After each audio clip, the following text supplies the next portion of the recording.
Now that we have an understanding about how graphs work inside of Illustrator, let's dive into some of the settings that allow us to customize exactly how we want a graph to look. So in this movie, I'm going to start by creating a new document, Command-N here inside of Illustrator. I'll just choose some basic settings here, working with a letter size. My unit is set to inches and my orientation is set to wide, and I'll click OK.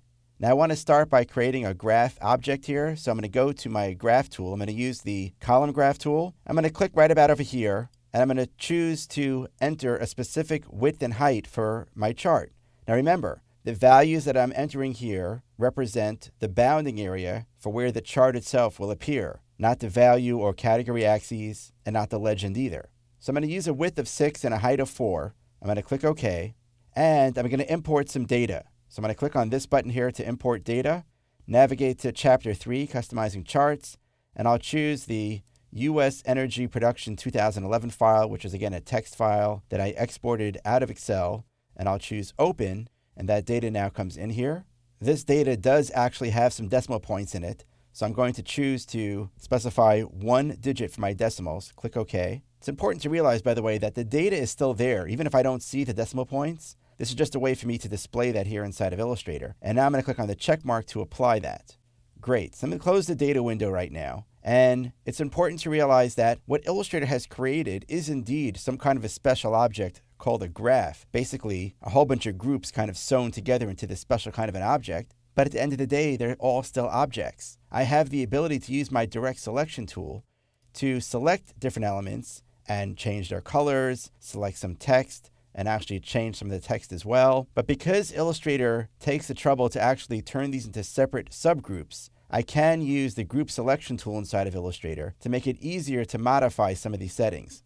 Like for example, if I want to change the color of the nuclear bars inside of this chart, you'll notice that if I take my direct selection tool and I hold down the Option or Alt key on my keyboard, that toggles the group selection tool, and I can keep that button down, the Option or the Alt button, and click once on the square here in the legend. If I click a second time, it now selects everything else in the upper group. So now I can see that both of these are currently selected, and now I could change my color to something else, maybe like this orange color. And let's actually set the stroke to none.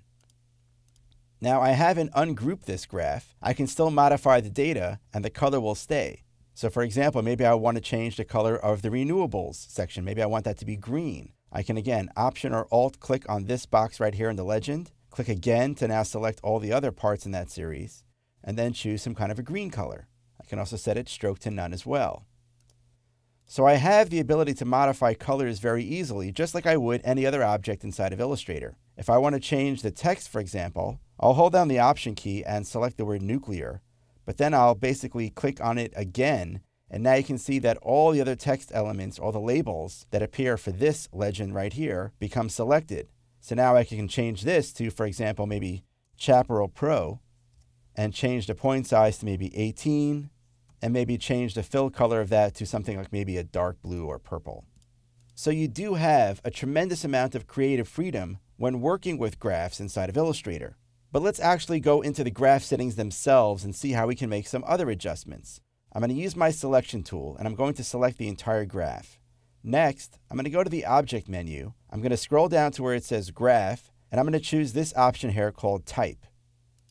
This brings up a dialog box, and as I had mentioned previously, unfortunately, there's no preview button here inside of this dialog, so it's just not as easy to experiment with these. Now, first of all, right off the bat, you can see that I have an option for all the different types of graphs. So if I wanted to actually view this information or this data as a pie chart instead of as a column chart, I could simply click on the pie chart right here and click OK. Notice, by the way, that the colors and the typefaces that I've chosen, that still stays the same, but I've now visualized this data using a different chart type.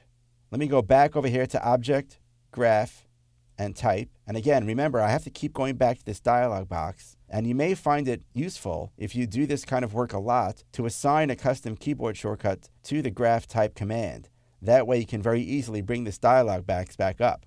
Let's switch back here to the column chart. And you'll see that I have here some options where it says Style.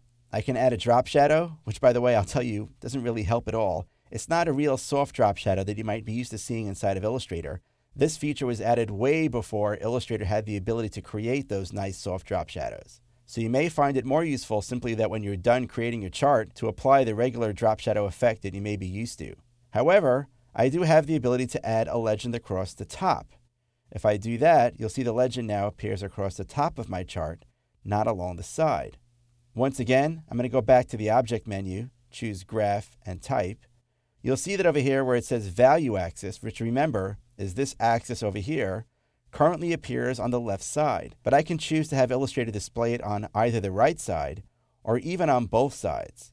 Now, let me actually go over here to the top where we see this setting here called Graph Options. If I click on that, I can see that I have the ability to specify individual settings for the value axis, which again is this axis right here, or the category axis, which is the one that appears across the bottom. Let's start by first focusing on the value axis.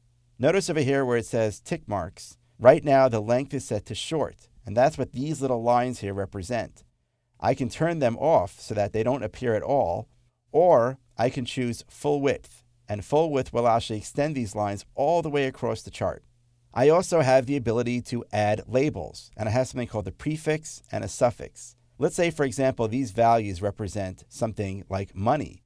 I could set a prefix that has maybe a $sign, and if I were to go ahead now and choose OK, I can see now that a $sign has been added in front of all these values. Maybe these numbers represent a percentage. Well, I can again go back to the Object menu, choose Graph, Type, go back to Value Axis, and get rid of the prefix, but add a suffix of a %sign. Now when I click OK, I'll see that a %sign is added towards the end of the value. Of course, you could have both a prefix and a suffix as well, and a suffix doesn't have to be a single character. For example, if each of these represented millions of dollars, I could have a prefix of a $sign, and then I could have a suffix of the actual word million. You can also see how the tick marks now extend all the way across the chart. Let's go back because I want to show you one other setting.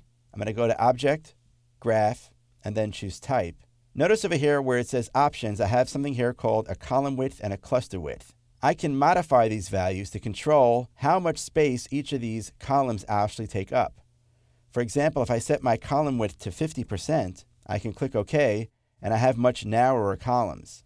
Just be aware that you're not limited to only going to 100% for these columns. So for example, if I go back to Object, Graph, and then Type, I can choose a column width of 150% and click OK, and now I can see that they actually overlap. It's this setting specifically why when I go to the Object menu and I choose Graph Type, that I also have a setting for first row in front and first column in front, because that will allow me to specify which of these columns should be displayed in front or behind each other when they overlap. By the way, the same settings that we've been working with for the value axis also apply to the category axis. Now there is one other setting here if I go back to the value axis, which is something called tick values. This is actually a very important setting when working with graphs, especially when working with multiple graphs. In fact, I feel that it's so important, it warrants its own movie talking about it. So for now, I'm going to click on the Cancel button, and we're done with talking about how we might modify some of the settings for graph elements inside of Illustrator. In the next movie, we're going to focus on exactly what the tick values actually do to a chart in Illustrator.